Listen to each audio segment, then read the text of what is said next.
El papel se deslizó sobre el mármol frío.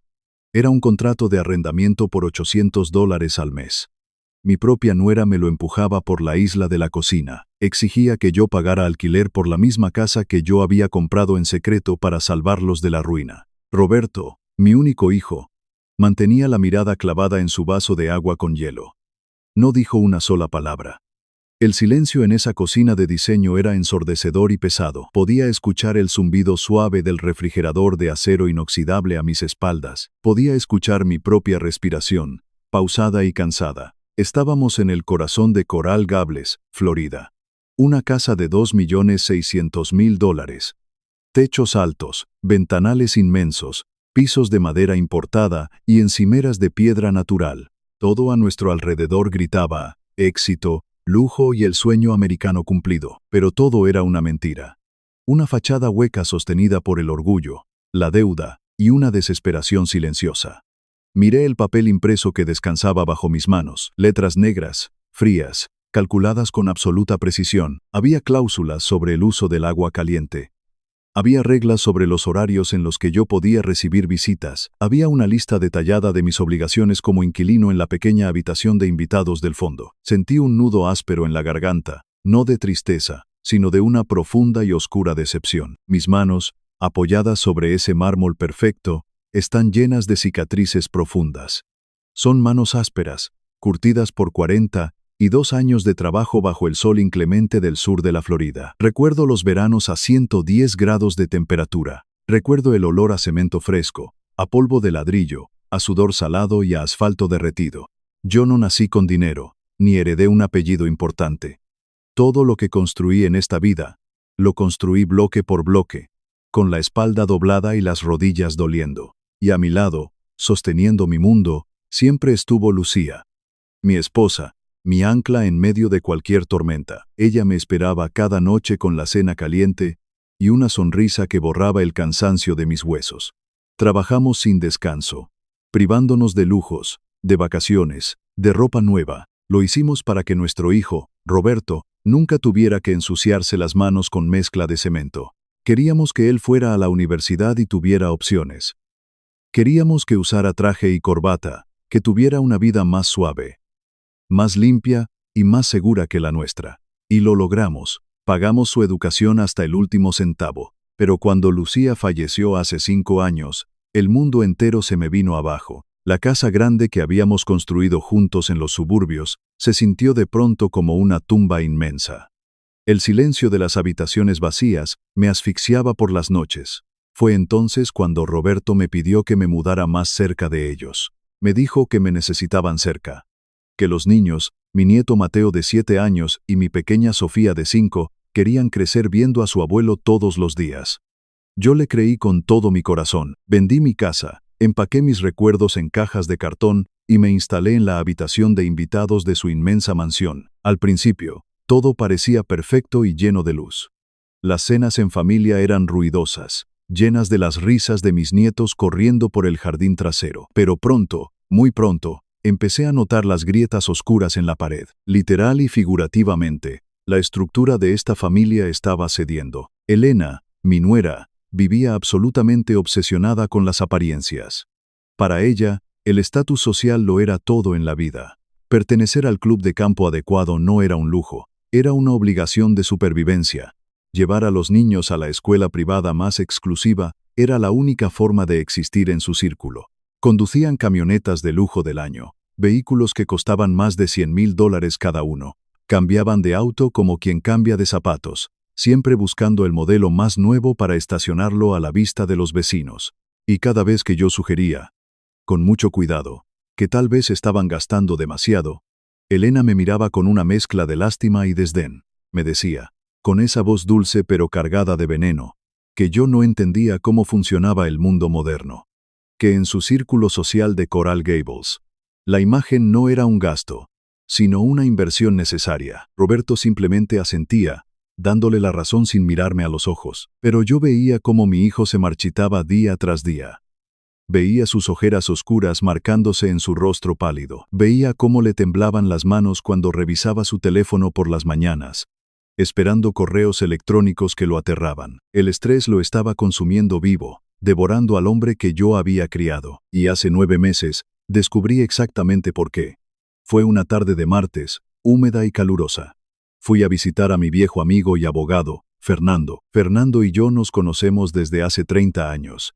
Desde los tiempos en que ambos empezábamos a construir nuestras vidas en esta ciudad. Es un hombre de la vieja escuela. Un abogado brillante. Pero de los que valoran un apretón de manos firme, mucho más que un contrato de 50 páginas. Estábamos tomando un café cubano fuerte en su oficina de caoba, cuando de repente me pidió que me sentara. Su rostro estaba grave, surcado por una preocupación genuina. Sacó una carpeta manila gruesa de su escritorio y la abrió lentamente frente a mí. Eran documentos oficiales de la Corte del Condado, una notificación formal de ejecución hipotecaria. La casa de Roberto y Elena estaba a punto de ser embargada por el banco. Llevaban meses enteros sin pagar la hipoteca de la propiedad. Las tarjetas de crédito estaban al límite absoluto, rebotando pagos por todas partes. Estaban ahogados en un mar de deudas, a escasas semanas de perderlo todo y terminar en la calle. Sentí que el aire abandonaba mis pulmones de golpe. Mi hijo, el niño por el que yo había sacrificado mi juventud y mi salud, estaba en la ruina total. Y por vergüenza, por ese maldito orgullo tóxico que envenena el alma de los hombres, no me había dicho absolutamente nada. Prefería perder el techo que cubría a sus propios hijos antes que admitir su fracaso frente a mí.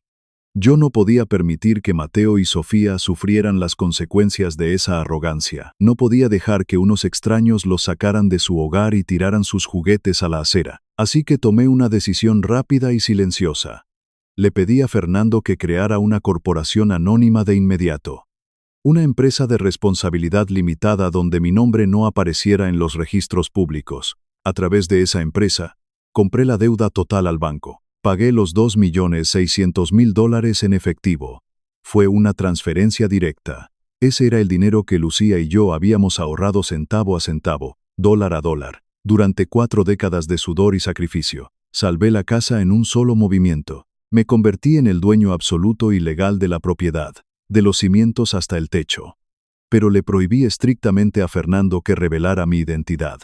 Quería proteger la frágil dignidad de mi hijo a toda costa. Quería darle tiempo y espacio para que se recuperara. Quería que pusiera sus asuntos financieros en orden, sin la humillación aplastante de saber que su anciano padre, el hombre que trabajaba con cemento, lo había rescatado de la miseria. El banco les notificó mediante una carta que un inversor privado había comprado la propiedad. La carta explicaba que, por el momento, podían permanecer allí mientras se revisaban los términos. Yo esperaba, con toda mi alma, que este susto terrible los hiciera despertar de su fantasía. Esperaba que Roberto vendiera de inmediato los autos de lujo y que Elena cancelara las absurdas membresías del club. Esperaba que aprendieran la lección más dura de sus vidas y volvieran a la realidad. Pero me equivoqué. Me equivoqué profunda y dolorosamente. En lugar de cambiar sus hábitos, se volvieron aún más arrogantes y ciegos. Al ver que no los desalojaban de inmediato, asumieron que tenían una suerte divina. Creyeron que el nuevo dueño era un fondo corporativo sin rostro, una entidad burocrática a la que no le importaba revisar una casa en Florida. Y su actitud hacia mí comenzó a pudrirse rápidamente. Elena empezó a tratarme no como a un padre, ni como a un abuelo, sino como a un empleado de mantenimiento gratuito. Si el fregadero de la cocina se tapaba, me llamaba a gritos desde la otra habitación para que yo metiera las manos en el agua sucia. Si el inmenso césped necesitaba ser cortado, me dejaba las herramientas pesadas apoyadas en la puerta de mi cuarto. Yo lo hacía todo en absoluto silencio. Arreglaba las tuberías rotas, pintaba las paredes manchadas, podaba los rosales bajo el sol del mediodía. Lo hacía por el amor inmenso que le tenía a mi hijo y por la sonrisa de mis nietos. Pero cada vez que yo terminaba un trabajo agotador, Elena ni siquiera me daba las gracias. Simplemente cruzaba los brazos, inspeccionaba mi labor con ojos críticos y me decía que tuviera cuidado de no ensuciar la alfombra blanca con mis botas de trabajo. Luego, vino el golpe más cruel de todos. Empezaron a alejarme sistemáticamente de Mateo y Sofía. Antes de esta locura, yo los llevaba al parque todas las tardes sin falta. Nos sentábamos bajo la sombra de los árboles, y yo les enseñaba a construir pequeños barcos con trozos de madera. Les contaba historias sobre su abuela Lucía, sobre cómo ella preparaba el mejor arroz con pollo del mundo. Les hablaba del valor del trabajo honesto y de la importancia de decir siempre la verdad. Pero Elena decidió de un día para otro que eso ya no era apropiado para su nivel social. Me detuvo en el pasillo una tarde y me dijo que los niños necesitaban una estructura más refinada, que mis historias sobre el trabajo duro, el sudor y la construcción no encajaban con el futuro brillante que ella planeaba para ellos. Me dijo, mirándome directamente a los ojos, que no quería que la familia se volviera dependiente de mí. Dependiente. Esa fue la palabra exacta que usó para apuñalarme. Me hablaba de no ser dependientes mientras vivían de gratis en una casa que yo había comprado en su totalidad. Me hablaba de independencia mientras yo reparaba sus inodoros, limpiaba sus canaletas y pagaba en secreto el techo que los protegía de la lluvia. Recuerdo la cara de mi pequeño Mateo pegada al cristal de la ventana de la sala. Me miraba con una tristeza inmensa mientras yo me quedaba solo en el jardín, con las manos vacías. Sofía me saludaba con su manita desde lejos, sin entender por qué su abuelo ya no podía entrar a jugar. Me estaban arrancando el corazón del pecho, pedazo a pedazo, día tras día. Y Roberto no hacía absolutamente nada para detenerlo.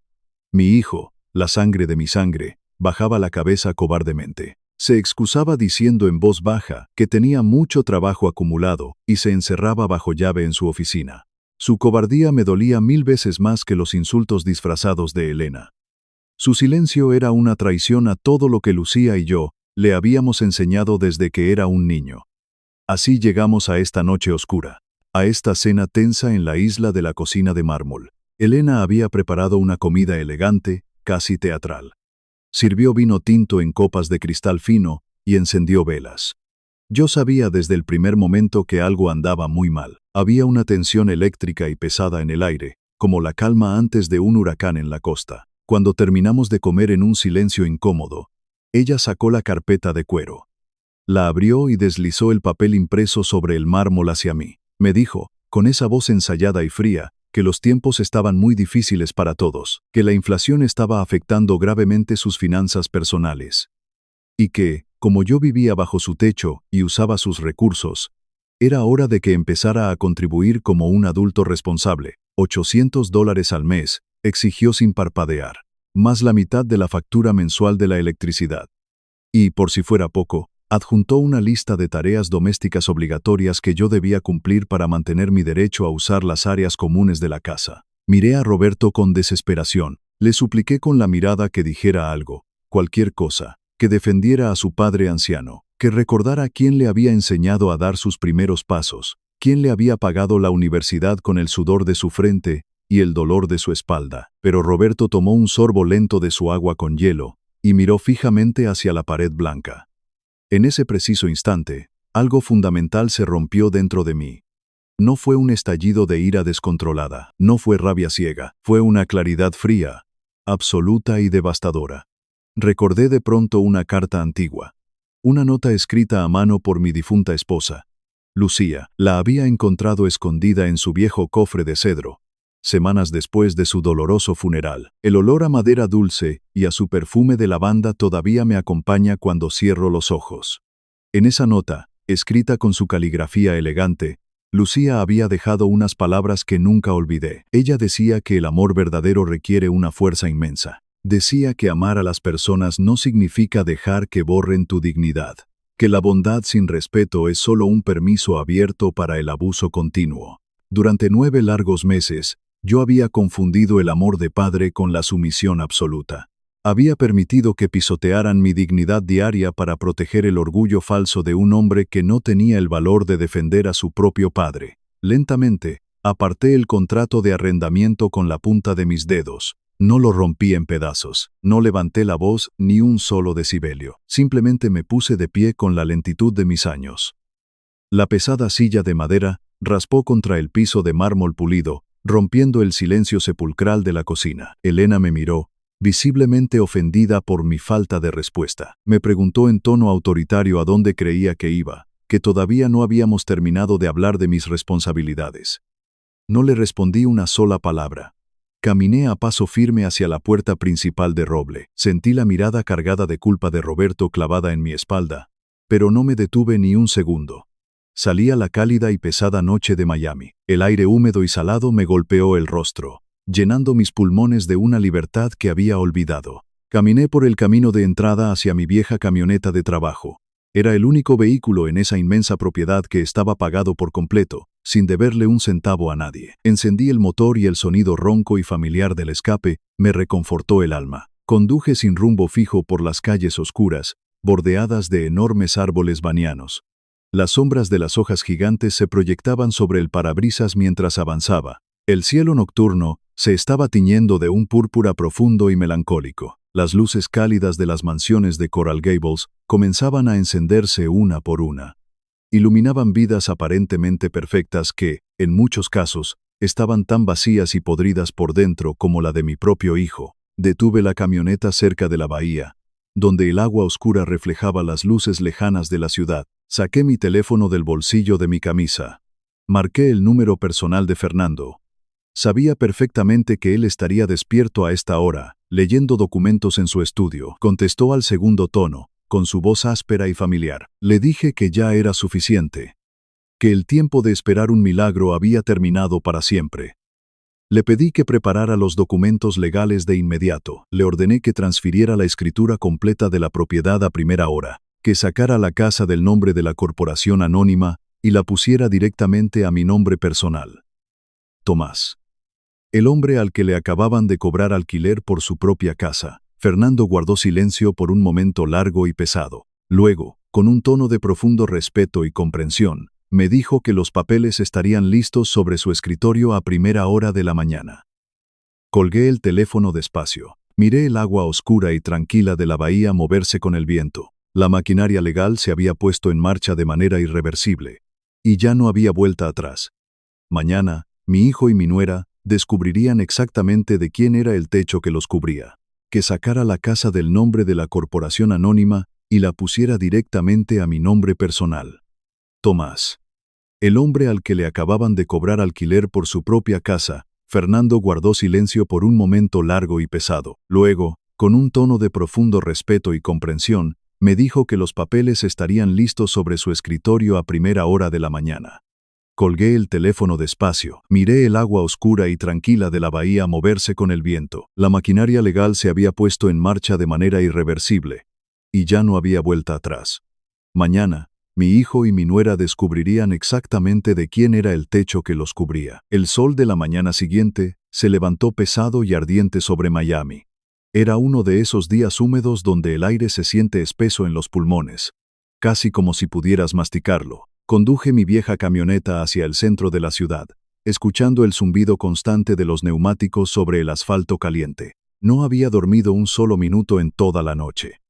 Me había quedado sentado en la oscuridad de mi pequeña habitación de invitados, escuchando el silencio de esa inmensa mansión de $2.600.000. Cada crujido de la madera, cada zumbido del aire acondicionado central, me recordaba la mentira gigantesca en la que estábamos viviendo. Llegué a la oficina de Fernando poco antes de las 8 de la mañana. El edificio era antiguo, de estilo Art Deco, muy diferente a las torres de cristal modernas que ahora dominan el horizonte de la ciudad. La oficina de mi viejo amigo olía a café cubano recién colado, a papel viejo y a cera para muebles de madera. Fernando ya me estaba esperando. Estaba sentado detrás de su pesado escritorio de caoba, con las manos entrelazadas sobre una carpeta de color manila. No me saludó con las bromas habituales de siempre. Sabía perfectamente el dolor inmenso que este proceso me estaba causando en el alma. Me ofreció una taza de café humeante en silencio. La tomé entre mis manos ásperas, sintiendo el calor al traspasar la cerámica blanca. Fernando abrió la carpeta lentamente y giró los documentos hacia mí. Ahí estaba. La escritura de transferencia.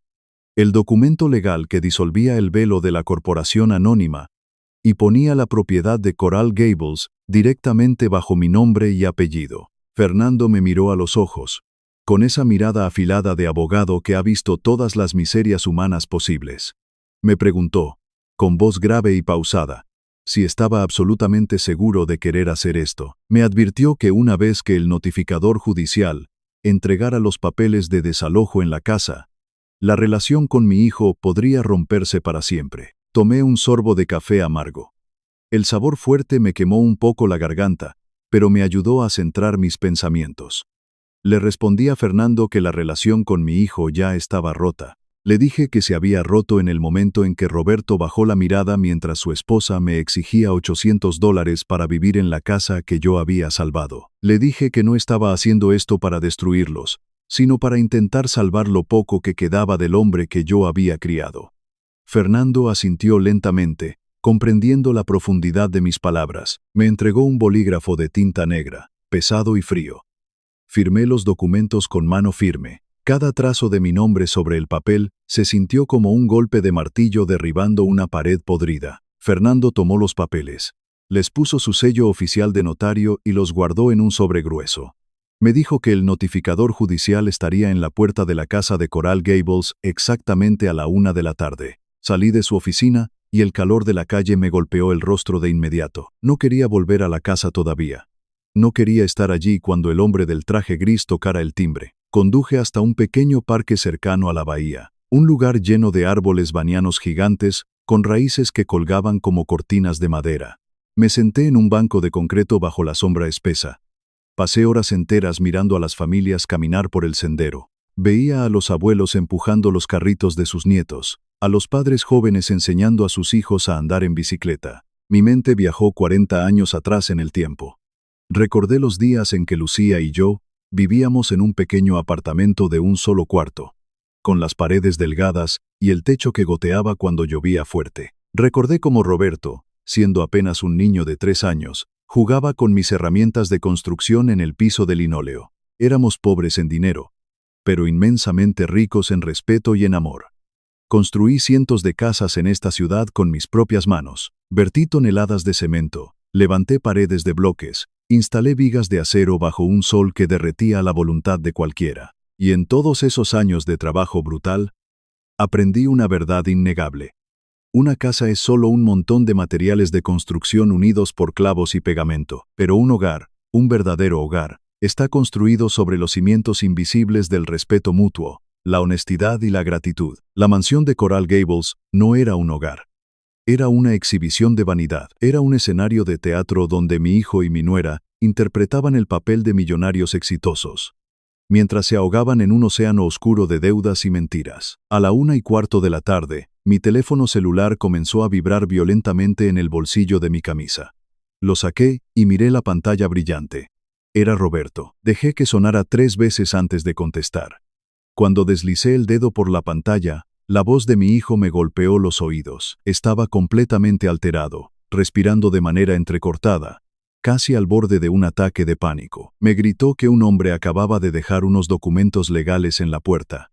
Me dijo que había un error terrible, una confusión espantosa con el banco o con el nuevo dueño de la propiedad. Hablaba tan rápido que las palabras se tropezaban unas con otras en su boca. Decía que los papeles hablaban de un desalojo inmediato, de un cambio de titularidad, de cosas que él no lograba comprender. Su voz temblaba con el terror absoluto de un hombre que ve cómo su castillo de naipes se derrumba frente a sus propios ojos. Mantuve mi voz completamente calmada, baja y firme. Le dije que me esperara allí, que no llamara a nadie y que no hiciera absolutamente nada hasta que yo llegara. Colgué el teléfono antes de que pudiera seguir haciendo preguntas desesperadas. Me levanté del banco de concreto, sacudí las hojas secas de mis pantalones de trabajo y caminé lentamente hacia mi camioneta.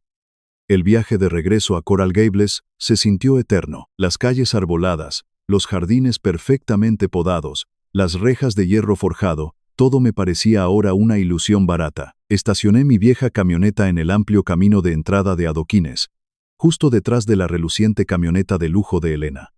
Apagué el motor y me quedé sentado en silencio por 1 minuto completo. Respiré profundo, llenando mis pulmones de aire, preparándome para la tormenta perfecta que me esperaba al otro lado de esa puerta de roble macizo. Cuando abrí la puerta principal, el ambiente dentro de la casa era de un caos absoluto. Elena caminaba de un lado a otro en el inmenso vestíbulo de mármol, con el teléfono celular pegado a la oreja y los documentos legales arrugados en su mano libre. Su rostro estaba rojo de furia y de indignación. Roberto estaba sentado en el borde del sofá de la sala de estar, con la cabeza entre las manos, balanceándose ligeramente hacia adelante y hacia atrás. Parecía un niño asustado, no un hombre de 41 años. Cuando Elena me vio entrar, Colgó su llamada de golpe y caminó hacia mí con pasos pesados y agresivos. Me agitó los papeles en la cara, casi golpeándome la nariz con ellos. Me gritó que esto era un atropello, una locura absoluta. Decía que el nuevo dueño corporativo de la casa estaba tratando de intimidarlos ilegalmente. Hablaba de demandar, de llamar a la policía, de contactar a los medios de comunicación locales para denunciar el acoso. Decía que nadie, absolutamente nadie, podía tratar a su familia de esa manera y salirse con la suya. Yo la dejé hablar. La dejé vaciar todo su veneno, toda su arrogancia y toda su falsa superioridad en el aire frío de la sala. Caminé despacio hacia la cocina, hacia esa misma isla de granito, donde la noche anterior me habían exigido $800 de alquiler. Me paré exactamente en el mismo lugar. Apoyé mis manos curtidas sobre la piedra fría. Elena me siguió, sin dejar de gritar sobre abogados y demandas millonarias. Roberto se levantó del sofá y caminó arrastrando los pies hacia la cocina, mirándome con ojos suplicantes, buscando en mí alguna respuesta mágica que solucionara su desastre. Cuando Elena finalmente se quedó sin aliento, el silencio cayó sobre la cocina como una manta de plomo. La miré fijamente a los ojos. No había ira en mi mirada, solo una tristeza profunda y antigua. Le dije, con una voz tan tranquila que casi parecía un susurro, que no había ningún error en esos papeles. Le dije que no había ninguna corporación malvada tratando de robarle su estilo de vida. Elena frunció el ceño, confundida por mi tono de voz. Me preguntó de qué diablos estaba hablando, exigiéndome que le explicara por qué estaba tan tranquilo mientras ellos perdían su casa. Miré a Roberto. Mi hijo desvió la mirada hacia el suelo de inmediato, incapaz de sostener el peso de mis ojos. Le dije a Elena que leyera el nombre del propietario en la segunda página del documento, que lo leyera en voz alta, despacio y con claridad. Ella resopló con desdén, abrió los papeles arrugados y buscó la línea que le indiqué. Sus ojos recorrieron el texto legal. De repente, su respiración se detuvo por completo. Vi cómo el color abandonaba su rostro en un instante, dejando su piel pálida como el papel que sostenía. Sus labios temblaron ligeramente. Leyó mi nombre completo en un susurro apenas audible. Tomás. Levantó la vista hacia mí, con una mezcla de confusión, incredulidad y un terror naciente en sus ojos.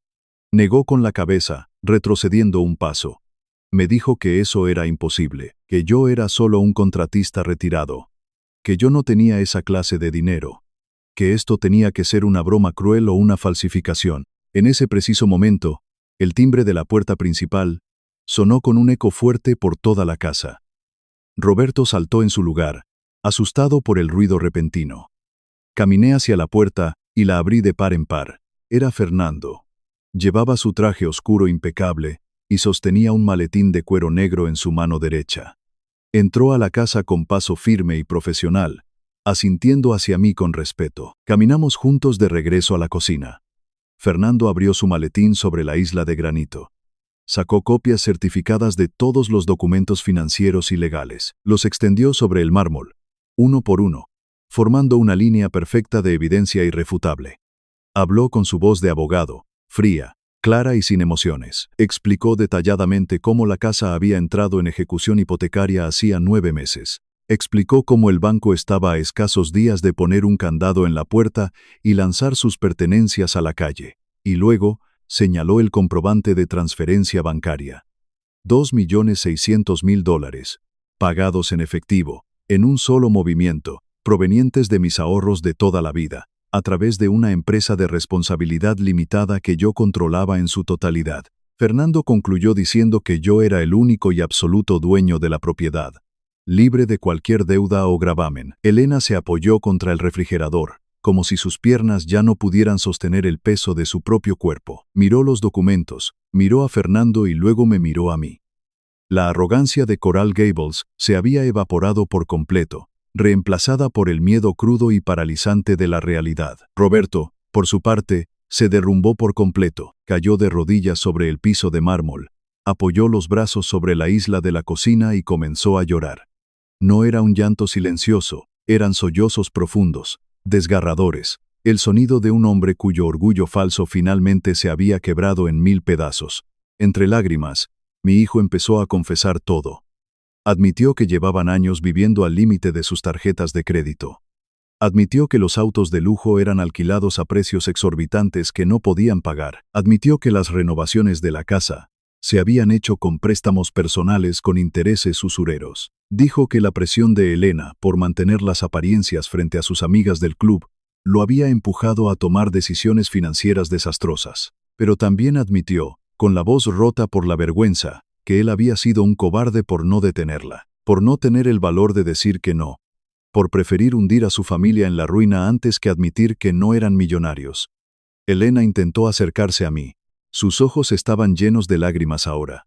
Su voz, antes autoritaria y cruel, ahora era pequeña y suplicante. Me llamó por mi nombre, intentando tocar mi brazo. Me dijo que podíamos arreglar esto, que éramos una familia, que podíamos empezar de nuevo, todos juntos, bajo este mismo techo. Di un paso atrás, alejándome de su toque. La miré con la misma frialdad con la que ella me había mirado cuando me prohibió jugar con mis propios nietos. Le dije que la familia no se cobra alquiler. Le recordé que yo les había dado 9 meses enteros. 9 meses de silencio, de paciencia, de esperar a que tuvieran la decencia de sentarse conmigo y pedirme ayuda como un hijo le pide ayuda a un padre. Les dije que durante esos 9 meses yo había limpiado sus canaletas, reparado sus tuberías y cortado su césped bajo el sol ardiente, y en lugar de humildad, recibí desprecio. En lugar de honestidad, recibí un contrato de arrendamiento por $800 y una lista de tareas domésticas. El silencio en la cocina era tan denso que casi dolía en los oídos. Solo se escuchaba la respiración agitada de Roberto en el suelo. Me dirigí a ambos con voz firme, sin dejar espacio para ninguna negociación. Les dije que el aviso de desalojo era completamente real y legal. Tenían exactamente 30 días para empacar todas sus pertenencias y abandonar mi propiedad. Elena soltó un grito ahogado y se cubrió la boca con ambas manos. Roberto levantó la cabeza, con el rostro empapado en lágrimas, y me suplicó por sus hijos. Me rogó que no dejara a Mateo y a Sofía en la calle, que lo castigara a él, pero que no hiciera sufrir a los niños. Sentí un nudo inmenso en la garganta al escuchar los nombres de mis nietos. Esa era la parte más difícil de todo este doloroso proceso. Pero yo no era un monstruo. Era un padre intentando enseñar una lección de vida o muerte. Metí la mano en el bolsillo interior de mi chaqueta y saqué un pequeño sobre blanco. Lo dejé caer sobre los documentos legales en la isla de granito. Les dije que abrieran el sobre. Roberto se puso de pie temblando y sacó el contenido. Eran unas llaves y un contrato de alquiler a su nombre. Les expliqué que había alquilado una casa modesta de 3 habitaciones en un vecindario trabajador de Kendall. No tenía encimeras de mármol, ni piscina infinita, ni vecinos del club de campo. Pero era un techo seguro, limpio y digno.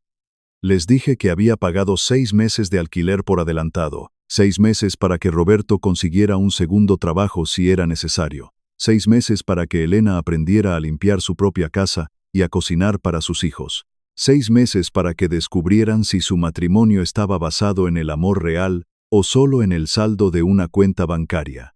Después de esos 6 meses, estarían completamente solos. Tendrían que pagar su propio alquiler, con su propio sudor, como lo hace el resto del mundo real. Fernando cerró su maletín con un chasquido metálico, que resonó en la habitación. Me miró, asintió una última vez, y salió de la casa en silencio, dejándonos solos con la cruda realidad. No me quedé a escuchar sus disculpas vacías ni sus promesas desesperadas. Me di la vuelta y caminé hacia mi habitación de invitados. Empaqué mis pocas pertenencias en 2 maletas viejas. Cuando salí al pasillo, Mateo estaba parado en la puerta de su cuarto, abrazando su oso de peluche.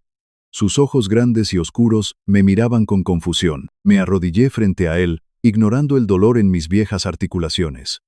Lo abracé con todas mis fuerzas, sintiendo su pequeño corazón latir contra mi pecho. Le susurré al oído que el abuelo lo amaba más que a la vida misma. Le prometí que nos veríamos muy pronto, que construiríamos más barcos de madera juntos, pero que ahora sus padres necesitaban aprender a construir su propio barco. Salí de esa inmensa mansión, subí a mi camioneta y conduje lejos de Coral Gables. Los siguientes 30 días fueron un proceso doloroso y silencioso. Yo me mudé temporalmente a un pequeño apartamento cerca de la playa. A través de Fernando, me enteré de que los autos de lujo de Roberto y Elena fueron devueltos a la agencia, con enormes penalizaciones financieras. Vendieron gran parte de sus muebles de diseñador para pagar las deudas más urgentes de las tarjetas de crédito. El día de la mudanza, pasé por la calle de la mansión. Vi un camión de mudanzas modesto estacionado en la entrada. Vi a Elena, vestida con pantalones de mezclilla simples y una camiseta de algodón, cargando cajas de cartón bajo el sol húmedo de Miami. No había rastro de la mujer arrogante del club de campo. Solo quedaba una persona enfrentando el peso aplastante de sus propias decisiones. Pasaron varias semanas sin que tuviéramos contacto directo. Yo necesitaba que el silencio hiciera su trabajo. Necesitaba que la realidad de su nueva vida se asentara en sus huesos. Una tarde de martes, mi teléfono sonó. Era Roberto. Su voz sonaba diferente. Ya no había pánico, ni excusas, ni ese tono defensivo que había usado durante años. Sonaba cansado, pero extrañamente tranquilo. Me preguntó si podíamos tomar un café. Nos encontramos en una pequeña cafetería de estilo cubano en la calle 8. Cuando lo vi entrar, noté el cambio físico de inmediato. Llevaba una camisa de trabajo sencilla. Tenía ojeras, sí, pero su postura era más recta. Ya no cargaba el peso invisible de una mentira millonaria sobre sus hombros. Se sentó frente a mí y pidió un café negro. Me miró a los ojos, algo que no había hecho en casi un año. Me dijo, con una voz firme y clara, que lo sentía. No me pidió dinero. No me pidió volver a la casa grande. Simplemente me pidió perdón por haber sido un cobarde. Me contó que había conseguido un trabajo adicional, llevando la contabilidad de unos pequeños negocios locales por las noches. Me dijo que estaba yendo a terapia, intentando entender por qué había dejado que el estatus social destruyera su brújula moral. Escuché a mi hijo hablar durante una hora entera, y por primera vez en mucho tiempo, vi destellos del niño honesto que Lucía y yo habíamos criado. Le puse la mano sobre el hombro y le dije que el orgullo es un veneno que te mata lentamente desde adentro, pero que la verdad, por más dolorosa que sea, es la única cura posible. Unos días después, recibí una llamada que no esperaba. Era Elena. Su voz era apenas un susurro a través del auricular. Me preguntó, con una vulnerabilidad que nunca le había conocido, por qué había pagado los 6 meses de alquiler en Kendall. Me dijo que, después de la forma tan cruel en que me había tratado, yo tenía todo el derecho de dejarlos en la calle. Respiré profundo, recordando la letra cursiva de mi difunta esposa. Le respondí a Elena que la venganza es para las personas débiles. Le dije que yo no quería destruirla, sino despertarla.